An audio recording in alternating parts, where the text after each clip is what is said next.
जय श्री कृष्णा। राधे राधे। श्री हरिदास। आज हम वैशाख मास में प्रतिदिन सुनी जाने वाली बांदरी की कहानी का श्रवण करेंगे। एक राजा था। वह वैशाख मास में रोजाना ब्रह्म मुहूर्त में उठकर गंगा जी में स्नान करता था। राजा ने राज्य में यह आदेश दे रखा था कि मुझसे पहले गंगा जी में कोई भी स्नान नहीं करेगा। राजा जब गंगा जी में स्नान करने के लिए जाता तो उसे रोजाना गंगा घाट गीला मिलता। वह जल हिलता हुआ दिखाई देता तो राजा को आश्चर्य व संदेह होता था कि जरूर मुझसे पहले तो कोई गंगा जी में स्नान करता है। तो राजा ने नदी के किनारे पर पहरेदार नियुक्त कर दिए। गंगा नदी के तट पर एक वृक्ष था।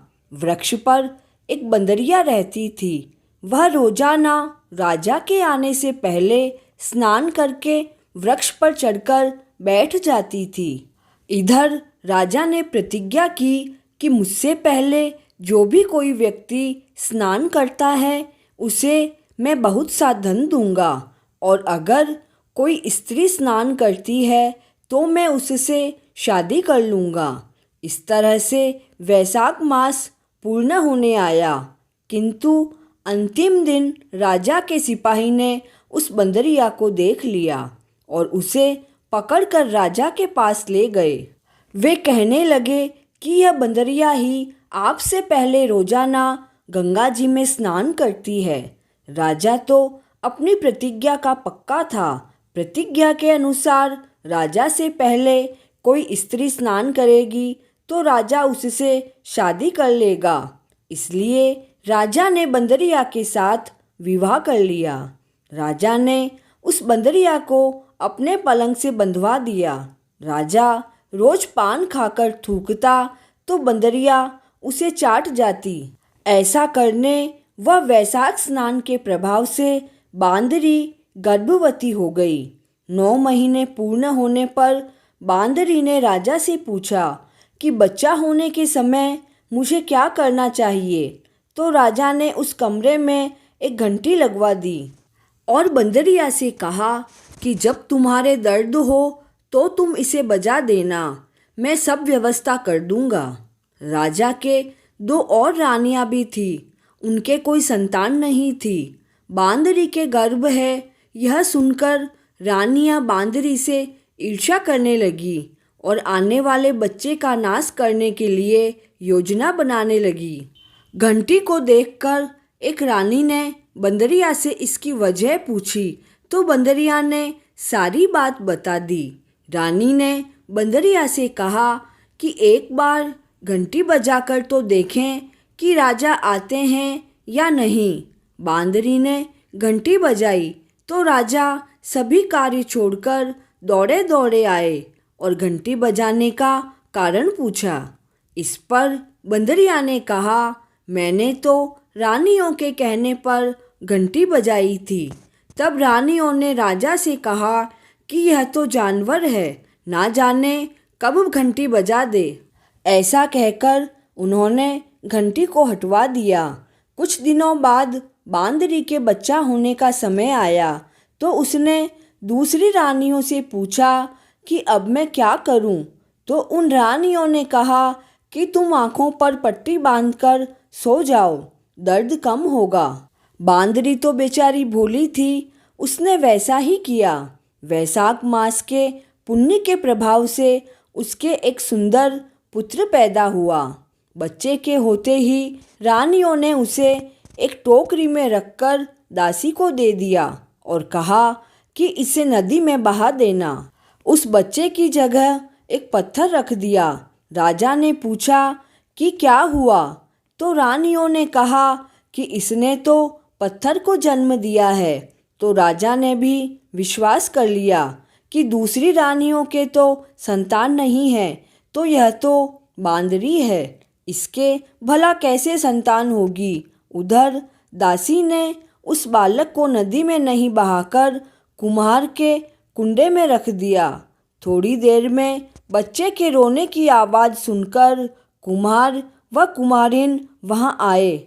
उनके भी कोई संतान नहीं थी। उन्होंने उस बालक को अपने पास रख लिया और उस बालक का पालन पोषण करने लगे। बड़ा होने पर उसे यह मालूम हुआ कि वह एक रानी बांदरी का पुत्र है, जिसको दूसरी रानियों ने मरवाना चाहा। एक दिन बालक कुमार के बनाए हुए मिट्टी के हाथी घोड़े लेकर पनघट पर जा बैठा और दासियों को देखकर बोला कि आओ मेरे मिट्टी के हाथी घोड़े पानी पियो। जब दासियों ने यह सुना तो वे हंसने लगी और बोली कि मूर्ख, मिट्टी के हाथी घोड़े पानी पीते हैं क्या? तो वह बालक कहने लगा कि कभी बंदरिया के भी भला पत्थर पैदा हुआ है क्या? यह बात दासियों ने महल में जाकर कही। तब रानियों ने दूसरे दिन जहर मिलाकर लड्डू भेजे। प्रभु नारायण की कृपा से लड्डू बूंदी के हो गए। उन लड्डुओं के खाने से उस बालक की मृत्यु नहीं हुई। यह बात दासियों ने रानी को कही। रानियों ने राजा से कहकर कुमार को राज्य के बाहर निकलवा दिया। कुमार जंगल में रहने लगा। उसके पश्चात 1 वर्ष बाद गणगौर पूजन का समय आया तो वह बंदरिया का पुत्र 108 करवे व 108 गोली लेकर तथा घड़े में पानी भरकर बगीचे के पास बैठ गया। उधर गांव की लड़कियां गणगौर बनाने के लिए मिट्टी लेने आई। तब बगीचे में चूल्हा झूलने लगी। थोड़ी देर बाद उन्हें प्यास लगी। तब उन्होंने उस बांदरी के बेटे से पानी पिलाने के लिए कहा। तब उस लड़के ने कहा, मेरे पास एक गोली है, उसे खा लो और मेरे चारों तरफ परिक्रमा लगाती जाओ, तब मैं तुम्हें जल पिलाऊंगा। ऐसा सुनकर पहले तो लड़कियों ने मना कर दिया, किंतु तेज प्यास लगने के कारण वे मान गई। इस तरह गोली खाने और उस लड़के के परिक्रमा करने से वे सभी गर्भवती हो गई। जब उनके माता पिता को यह पता लगा तो वे सभी कुमार के पास गए और उसे पूरी घटना बताई और बोले कि तेरे बेटे ने हमारी लड़कियों से विवाह किया है, अब तुम्हें इन्हें अपने घर में ही रखना होगा। तब कुमार ने गरीबी होने के कारण मना कर दिया तो उनके माता पिता ने उस कुमार को बहुत सारा धन देकर अपनी बेटियों को कुमार के घर भेज दिया। अब तो कुमार के घर 108 बहुएं आ गई। फिर उनके 108 ही बेटे हुए। कुमार ने पूरे गांव वालों को भोजन के लिए बुलाया और राजा को भी बुलवाया। राजा के यहाँ से बांदरी के अलावा सभी भोजन करने के लिए आए। तब वह कुमार का लड़का राजा की आज्ञा से बंदरिया को लेने गया। वहाँ लाकर उसने बंदरिया को सबसे ऊंचे आसन पर बिठाया। उस लड़के ने अपनी पत्नियों को समझा दिया कि बंदरिया ही मेरी माँ है।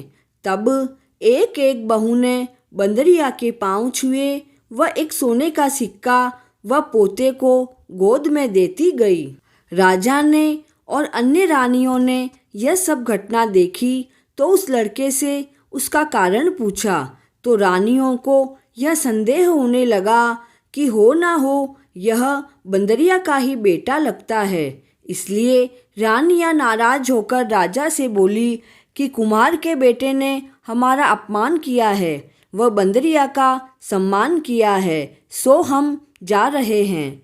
इधर राजा को पुत्र के जन्म का सारा वृत्तांत मालूम हुआ तो राजा ने रानियों को देश निकाला दिया और अपनी सभी बहुओं व पोतों को लेकर राजमहल में आया और राजकुमार का राज तिलक किया। वैशाख मास के स्नान के प्रभाव से बंदरिया रानी बनी। तो देखा आपने, वैशाख स्नान का इतना महत्व है और वैशाख मास का स्नान करने से इतना पुण्य मिलता है, तो हमें सभी को वैशाख स्नान अवश्य करना चाहिए। कहानी पूर्ण हुई। जय श्री कृष्णा।